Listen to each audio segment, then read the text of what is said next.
কোথাও বজ্রপাত হলে উঁচু গাছপালা বা বিদ্যুতের খুঁটির নিচে আশ্রয় নেওয়া যাবে না। ধান ক্ষেত বা বড় মাঠে থাকলে তাড়াতাড়ি নিচু হয়ে যেতে হবে।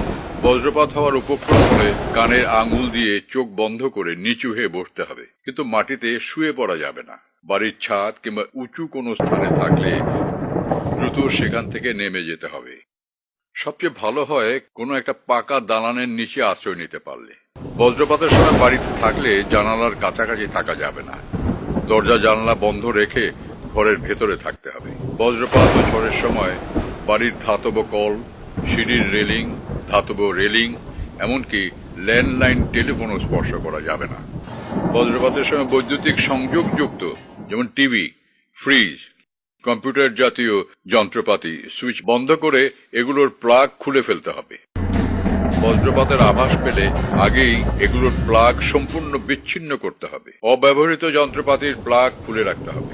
বজ্রপাতের সময় গাড়ির ভেতরে থাকলে সম্ভব হলে গাড়িটি কোনো কংক্রিটের ছাউনির নিচে আশ্রয় নিতে হবে।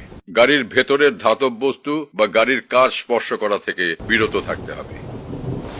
বজ্রপাতের সময় নদী, পুকুর, জলাবদ্ধ কোনো স্থানে থাকা যাবে না।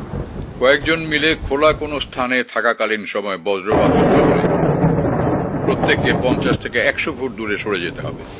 বজ্রপাতের সময় চামড়ার ভেজা জুতা বা খালি পায়ে থাকা খুবই বিপজ্জনক। এই সময় বিদ্যুৎ অপরিবাহী রাবারের জুতো ব্যবহার করতে হবে। হঠাৎ করে যদি চুল খারাপ হয়ে যায়, ত্বক শিরশির করে বা বিদ্যুৎ অনুভূত হয়, আশেপাশের ধাতব পদার্থ কাঁপতে থাকে বা ক্রিং ক্রিং শব্দ যদি কানে আসে, তবে বুঝতে হবে আশেপাশে বা এখানে বজ্রপাত হবে।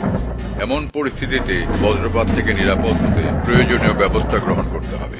আবাসস্থানকে বজ্রপাত থেকে নিরাপদ রাখতে প্রয়োজনীয় ব্যবস্থা নিতে হবে।